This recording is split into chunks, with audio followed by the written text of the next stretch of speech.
اللہ رب العزت نے ارشاد فرمایا کہ اے حبیب صلی اللہ علیہ وآلہ وسلم، جب میرے بندے آپ سے میری نسبت سوال کریں تو انہیں بتا دیں کہ میں قریب ہوں، میں پکارنے والے کی پکار کا جواب دیتا ہوں جب بھی وہ مجھے پکارتا ہے، مجھ سے دعا کرتا ہے، ہر دعا کرنے والے کی دعا کا جواب دیتا ہوں جب وہ مجھ سے دعا کرتا ہے۔ بس انہیں یعنی میرے بندوں کو چاہیے کہ اگر دعا کی قبولیت چاہتے ہیں تو میری فرما برداری میں رہیں اور مجھ پر پختہ ایمان اور یقین رکھیں، تاکہ مجھ پر پختہ ایمان اور یقین رکھنے اور ہمہ وقت فرما برداری اختیار کرنے کے باعث وہ راہ مراد کو پا جائیں۔ سب سے پہلا پہلو جو غور طلب ہے جس کا میں ذکر کر رہا ہوں وہ یہ کہ آپ اگر اس آیت مبارکہ کے الفاظ پہ غور کریں تو بڑی ایک عجیب چیز آپ کو نظر آئے، اور وہ یہ کہ یہ آیت کریمہ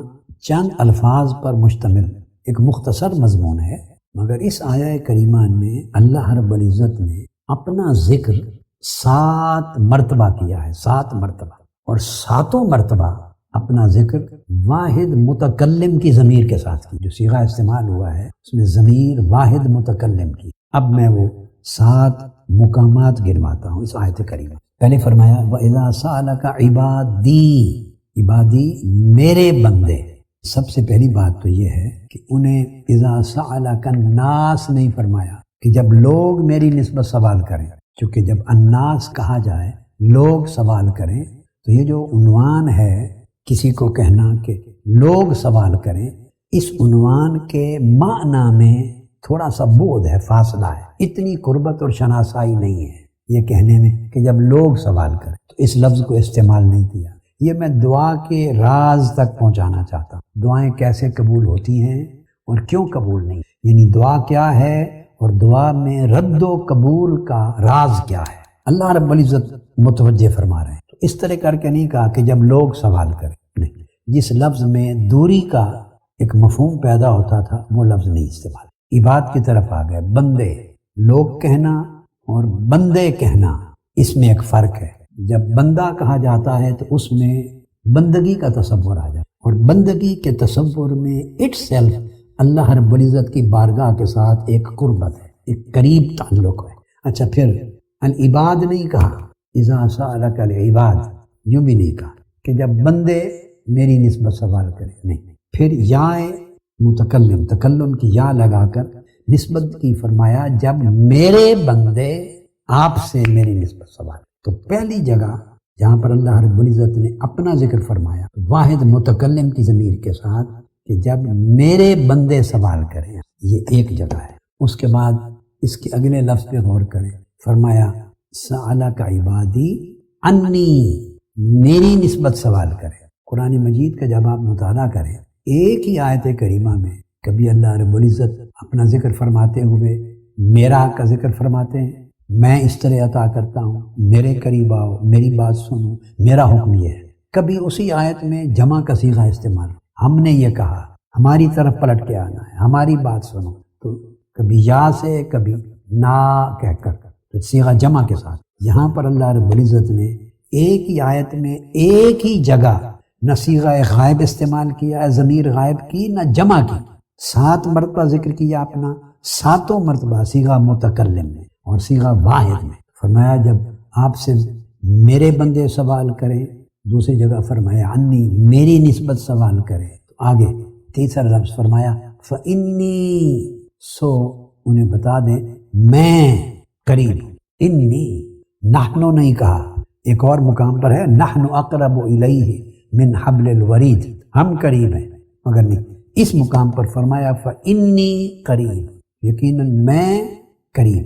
3 جگہیں آ گئی جہاں واحد متکلم کی ضمیر ہے۔ اب چوتھی جگہ فإنی قریب، ان کے بعد فرمایا اجیب، میں اپنے بندے کی پکار کا میں جواب دیتا ہوں۔ انی قریب اجیب دعوت الداعی، دعا کرنے والا جب دعا کرتا ہے تو میں جواب دیتا ہوں۔ آگے فرمایا اذا دعانی، جب وہ مجھ سے دعا کرتا ہے، دعانی تو جب دعا کرنے والا مجھ سے دعا کرتا ہے، تو 5ویں جگہ آ گئی جہاں واحد متکلم کی ضمیر کے ذریعے اپنا ذکر کیا ہے۔ پھر اس کے بعد 6ٹھی جگہ فرمایا فَلْيَسْتَجِيبُوا لِي، مجھ سے دعا کرنے والوں تمہیں چاہیے کہ اب میری فرما برداری اختیار کرو، میری فرما برداری۔ اور 7ویں جگہ ہے وَلْيُؤْمِنُوا بِي، اور مجھ پر ایمان لاؤ، مجھ پر پختہ یقین رکھو کہ میں قریب ہوں، میں جواب دیتا ہوں، قبول کرتا ہوں، سنتا ہوں، مجھ پر ایمان لاؤ، مجھ پر یقین رکھو۔ ایک آیہ کریمہ میں آپ نے دیکھا، یہ پہلا نقطہ سمجھا رہا ہوں، 7 جگہ اللہ رب العزت نے اپنا ذکر واحد متکلم کے ضمیر میں کرتے۔ اس کی حکمت کیا ہے؟ اس کی حکمت یہ ہے، جب ہم مختصر الفاظ میں ایک مضمون ہے ایک ہی آیت میں، اور اللہ کا ذکر اس مختصر سے مضمون میں 7 مرتبہ آیا ہے، اللہ پاک نے وارد کیا، اور 7 مرتبہ واحد متکلم کی ضمیر کے بعد بیان کیا۔ کیا ہے اس کی بات جو سمجھ میں آتی ہے؟ جب بندے کو قریب کر کے اپنا بندہ کہہ کے پھر میں ایسا کرتا ہوں، میں سنتا ہوں، میں جواب دیتا ہوں، میں قریب ہوں، میں عطا کرتا ہوں، میری سنو، مجھ پر ایمان لاؤ، مجھ پر یقین رکھو، میری تابعداری کرو، میری فرما برداری کرو، جب یہ اس طرح بات کرتا ہے تو گویا بندے کو قریب سے قریب تر کرتا چلا جائے۔ ہر بار جب وہ اپنا ذکر کرتا ہے ضمیر واحد متکلم میں کہ میں قریب ہوں، ہر بار جب وہ اپنی ذات کا ذکر کرتا ہے تو بندے کو ایک درجہ وہ اپنے قریب کرتا چلا جاتا ہے۔ دوسری بار جب اپنا ذکر اسی شان کے ساتھ کرتا ہے بندے کو ایک درجہ اور قریب کر لیتا ہے، تیسری بار اور درجہ قریب کر لیتا ہے۔ 7 مرتبہ اس طرح ذکر کر کے گویا اتنا قریب کرتا ہے کہ 7 پردے جو بندے کے درمیان حائل تھے، جنہوں نے بندے کو دور کر رکھا تھا، وہ یکے بعد دیگرے 7 حجب، 7 پردے اٹھا دیتا اور اٹھا کر انہیں حقدار بناتا ہے کہ وہ عبادی کہلائیں، کہ یہ میرے بندے ہیں، اور پردے اٹھا کر انہیں اپنی بارگاہ میں حضوری کا احساس دینا چاہتا کہ جب تم دعا کرو تو غیاب سے نکل جاؤ، دوری سے نکل جاؤ اور حضوری میں آ جاؤ۔ دعا میں اگر دوری رہے تو وہ شرف قبولیت نہیں پاتی، اور دعا اگر سرتا پا حضوری بن جائے تو دعا خود قبول ہو جاتی، مقبولیت میں بدل جاتی۔ اللہ رب العزت نے دعا کے مقام و مرتبے کو اس کرم سے نوازا، یہ دعا کا مقام و مرتبہ ہے، اور یہ داعی کا جو دعا کرتا ہے یہ اس کو شرف عطا کیا اللہ رب العزت۔ یعنی خلاصہ گفتگو کا جس پر میں زور دینا چاہتا ہوں، سمجھانا چاہتا ہوں وہ یہ کہ اللہ کے بندو کسی حال میں دعا ترک نہ کرو۔ دعا کے اندر اتنے راز ہیں، اور دعا کے اندر خود اللہ رب العزت کی اتنی قربت ہے، اور دعا خود اللہ کی بارگاہ میں حضوری کا ایک دروازہ ہے۔ دعا خود حضوری اور قربت کے اس دروازے کو کھولتی ہے۔ ہم دعا کو اپنی حاجتوں کے اینگل سے دیکھتے ہیں، اللہ رب العزت نے وہ نقطہ نظر تبدیل کیا ہے۔ ہم سوچتے ہیں میں اس چیز کی دعا کروں، اولاد کی دعا کروں، بیماری سے شفا یابی کی دعا کروں، قرضوں کے اتارنے کی دعا کروں، مالی خوشحالی کی دعا کروں، پریشانیوں کے خاتمے کی دعا کروں، گھر بار کی دعا کروں، روزگار کی دعا کروں، وغیرہ وغیرہ وغیرہ۔ یعنی ہم دعا کو دیکھتے ہیں اپنی حاجات اور اپنی ضروریات کی نگاہ سے، نہیں، یہ نقطہ نظر چینج ہو رہا ہے۔ دعا کو اپنی ضروریات و حاجات کی نگاہ سے نہ دیکھو، بلکہ میں کہوں گا دعا کو اپنے نقطہ نظر سے نہ دیکھو، دعا کو اس مولا کی قربت اور حضوری کے طریق سے دیکھو، اس نگاہ سے دیکھو کہ دعا اٹ سیلف بندے کی مولا کے ساتھ دوری کو ختم کرتی ہے اور قربت میں لاتی ہے، اور دعا خود دروازہ ہے اللہ کی حضوری کا۔ اس لیے ایک حدیث پاک میں دعا کو سب سے افضل عبادت کہا گیا۔ عبادت کیا کرتی ہے؟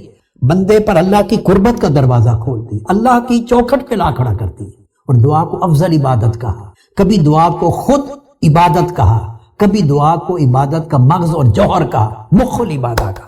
دعا کو اللہ رب العزت نے بڑا اونچا درجہ دیا ہے، لہذا ہمہ وقت دعا کرتے رہا کرو اللہ کے حضور۔ آپ کی سمجھ میں کچھ آئے یا نہ آئے کہ کیا مل رہا ہے یا کیا نہیں مل رہا، اس سمجھ کو نکال دو اپنی کھوپڑی سے، اپنے دماغ سے۔ دعا اٹ سیلف آپ کو اللہ کے قریب لا رہی ہے، اللہ کی حضوری کا دروازہ کھول رہی ہے۔ دعا اٹ سیلف پردے اٹھا رہی ہے مولا کی بارگاہ میں پہنچنے کے۔ پھر اللہ رب العزت نے فرمایا، یہ تو پہلا نقطہ ہو گیا، اس کے بعد ارشاد فرمایا فإنی قریب۔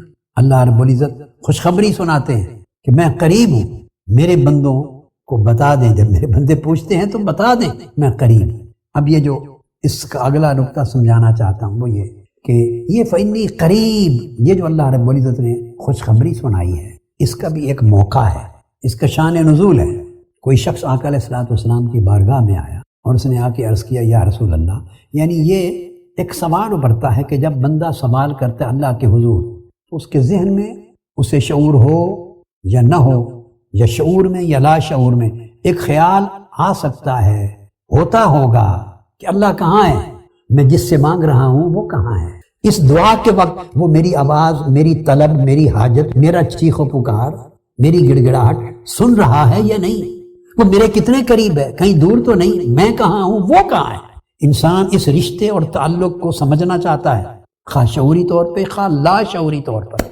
اور اگر یہ احساس ہو جائے، دیکھیے نا، آپ کسی بادشاہ کے دربار میں جائیں، کسی بڑے کے دربار میں جائیں جہاں سے آپ کچھ طلب کرنا چاہتے ہیں، اپنی حاجت پیش کرنا چاہتے ہیں، اور آپ کو اگر یہ احساس ہو کہ مجھے تو محل کے باہر روک لیا گیا ہے اور بتا دیا ہے کہ جو مانگنا ہے یہیں سے مانگ لو، اپنی درخواست پیش کر دو، پہنچ جائے گی بادشاہ۔ اب اس بندے کی کیفیت کیا ہوگی مانگنے کی، اس کے جسم پہ، روح پہ، دل پہ اس کا اثر کیا ہوگا، اس کو بھی نقشہ ذہن میں رکھ لیں۔ اور دوسری صورت یہ ہو کہ اس کو لے جایا جائے، پہلا دروازہ بھی کھول دیا، دوسرا بھی، تیسرا بھی، ساتواں دروازہ کھول کے عین جس تخت پر بادشاہ بیٹھتا ہے اس چیمبر میں اس کو پہنچا دیا جائے، اس کی کوٹ میں، اور کہا جائے اب یہ بادشاہ تمہارے سامنے ہے، جو مانگنا ہے اس سے مانگ لو۔ تو دیکھیں اس وقت اس مانگنے والے سائل کی کیفیت کیا ہو۔ اب دو چیزوں کو شعور میں رکھیں، موازنہ کریں، دور سے مانگنا کہ جب دینے والا نظر نہیں آ رہا اور اس کو پتہ اتنے فاصلے پر ہے تو کس کیفیت سے مانگتا ہے، اور جب سارے حجاب اٹھا دیے جاتے ہیں، دروازے کھول دیے جاتے ہیں اور بادشاہ کے سامنے کھڑا کیا جاتا ہے اور کہا جاتا ہے اب مانگ لو، تو بلا تشبیہ و بلا مثال اس کیفیت سے اس کیفیت کو سمجھنا چاہیں کہ جس کیفیت کی کوئی تشبیہ اور مثال نہیں ہے، اس کو سمجھیں کہ اللہ رب العزت سارے دروازے کھول کے اس کو اپنے قریب لاتا ہے۔ یہ اس سوال کا جواب ہے۔ تو اس شخص نے آ کے آقا علیہ السلام سے پوچھا یا رسول اللہ اقریب ربنا فنناجی ام بعید فننادی، کیا ہمارا رب ہمارے قریب ہے تاکہ ہم اس سے مناجات کریں، یعنی سرگوشیوں کے طریق پر بات کریں؟ کیا ہمارا رب ہمارے اتنا قریب ہے کہ مناجات کریں؟ مناجات جیسے سرگوشی ہوتی ہے، سرگوشی ہم اس سے اس طرح بات کریں جیسے قریب بیٹھے ہوئے کے ساتھ سرگوشی کی جاتی ہے، یا وہ ہم سے دور ہے کہ ہم اس کو ندا دیں، آواز دیں؟